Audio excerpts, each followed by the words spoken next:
My name is Mindy Hartzler, and I am the 7th and 8th grade world language teacher at Morton Junior High. In 7th grade, we cover Mandarin, Arabic, and Russian. We spend about 2 weeks on each of those, 2 to 3 weeks. And then in 8th grade, we do Spanish for about a month, and then French for about a month. 7th grade is more of exploratory, so we learn greetings in the 3 different languages, and then the bulk of the class is culture-based. So learning the history or the geography or art or music, and we've kind of evolved the 7th grade class into student interest. 7th graders are interested in art and sports and the language component.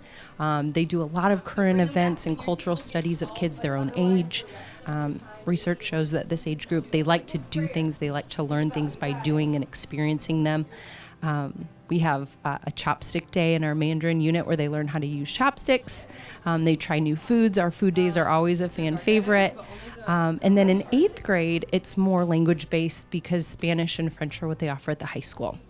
So we use this class as kind of a springboard to get them excited about language. And then they learn kind of the basics of that language using what's called comprehensible input. So it's a language-based theory that teaches them how to speak the language and use the language. And so they're speaking from day one. So we do songs, we do games, all sorts of different things. And then they also learn culture in 8th grade as well.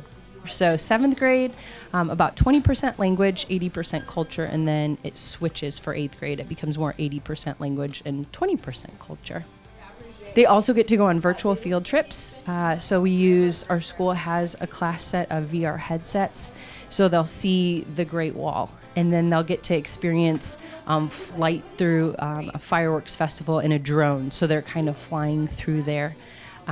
We get to see what it's like with running of the bulls. They do a virtual field trip there, so they can see kind of the streets of Pamplona through a viewer perspective rather than a textbook or an image. We take a field trip through Paris, so they get to see the Eiffel Tower, but also some of the lesser known things that they might not have heard about before. But it's a great way for them to experience kind of a scavenger hunt through the target language as well. Well, I saw this city that was very large, and it had a bunch of lights, and there was this huge building that just kept on going and going. So, do you want to tell me what country you were in and what you were seeing when you were looking around? Russia, and I did mostly the ice glaciers and stuff. So pretty much it was just you're standing on ice. This is the first time most of them have been introduced to a class like this. So just getting those nerves and that, I don't know another language, and turning that into confidence in 9 weeks.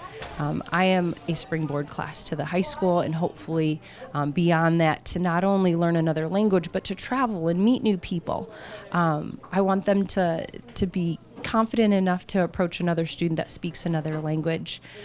We have students here that speak other languages within the building, and I've had so many kids tell me that they're using Duolingo in order to say hi to them or make them feel welcome, and that's the goal.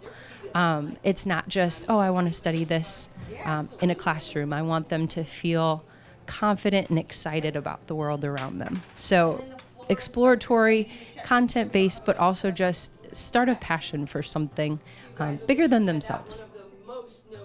And just knowing that, letting parents know that I appreciate them, because the confidence that they've instilled of, we're so glad our child is taking a class like this, I wish I had a class like this, really helps kind of get them excited, because I always get asked, what can I do at home to help my child? I don't know Mandarin. Letting them teach you. Being a teacher is the best opportunity for kids to learn. So the biggest thing with parents is thank you for the support in this class, because a lot of our activities we couldn't do without parent support. But also just thank you for kind of immersing them and being excited along with them, because that's where it comes from, is not only in a classroom, but when parents are asking and supporting. The kids come back excited that they taught mom how to say hello in Mandarin or how to say goodbye in Russian. So it's very much appreciated, and I just want parents to know that we couldn't do it without you.